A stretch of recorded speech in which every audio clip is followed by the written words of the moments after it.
all of the things that I do end up being something about like bringing women's voices back, bringing women's lives back, putting women's stories back in the conversation where they belonged all along.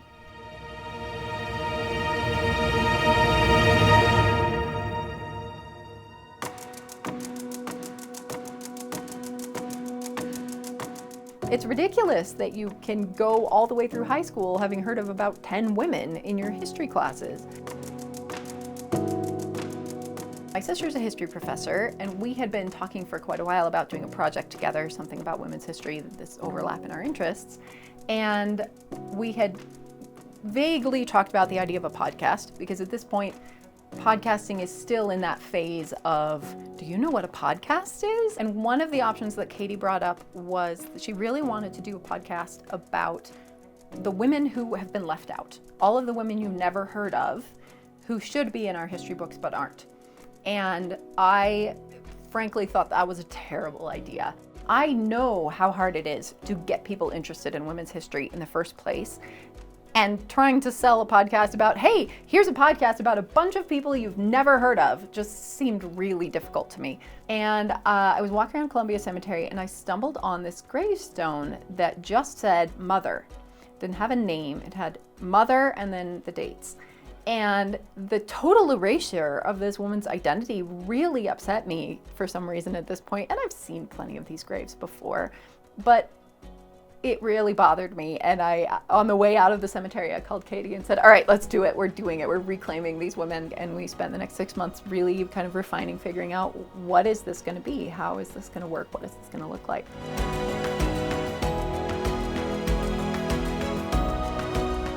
My career, I think, just has all of these different pieces that all fit into the same box. And all of the things that I do end up being something about like bringing women's voices back, bringing women's lives back, putting women's stories back in the conversation where they belonged all along.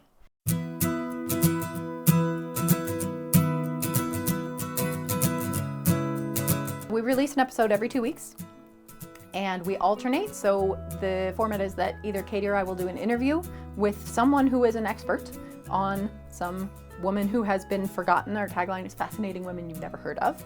And it's a very highly produced, sort of NPR-ish, we're told, podcast we always use period music, and it's a really highly edited, crafted story about this woman's life. What we really want to accomplish is making all of this knowledge accessible, useful to everybody, that you could be a graduate student in history, or a stay-at-home mom, or a high school student, or just a person who is interested in learning about people, and you're going to find this enjoyable and entertaining and educational and fun.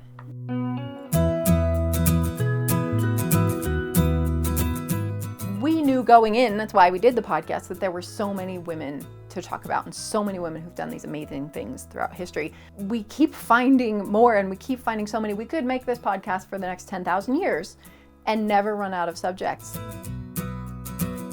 So when Katie and I launched the podcast, we had a very long discussion about, okay, how do we decide if we keep doing this? What does success look like?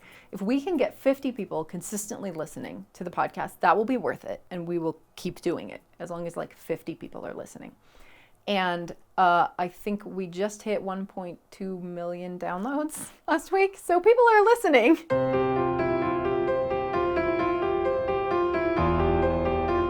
So a month ago, on April 5th, we had our first book come out, which is called The Book of Sisters, and it is a middle grade children's nonfiction, so like aimed at 8 to 12-year-olds, but it's good for everybody, and we've been told by many adults that they are loving it as well.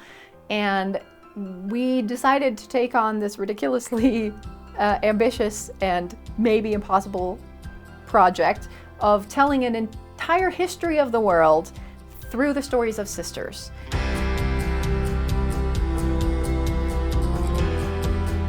And some of them are incredible heroes, and some are terrible, terrible people that you should not emulate.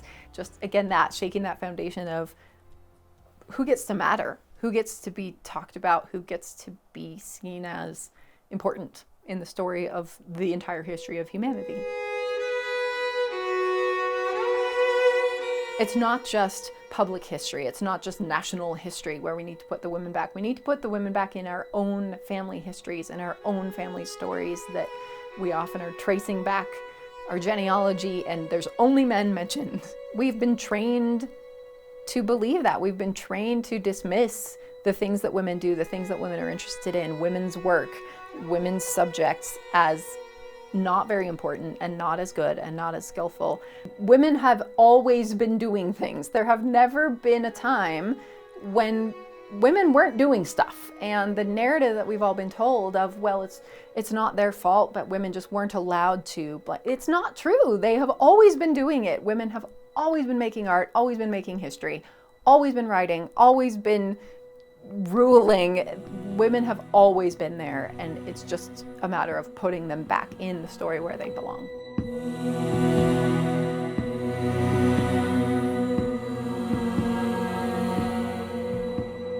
It's a really interesting time to teach women's and gender studies right now. A wonderful and terrible time. There's so much material. It can be really depressing sometimes, and it can feel like we're just moving backwards, right? We're not making any progress. We're fighting the same fight that my grandmother was fighting.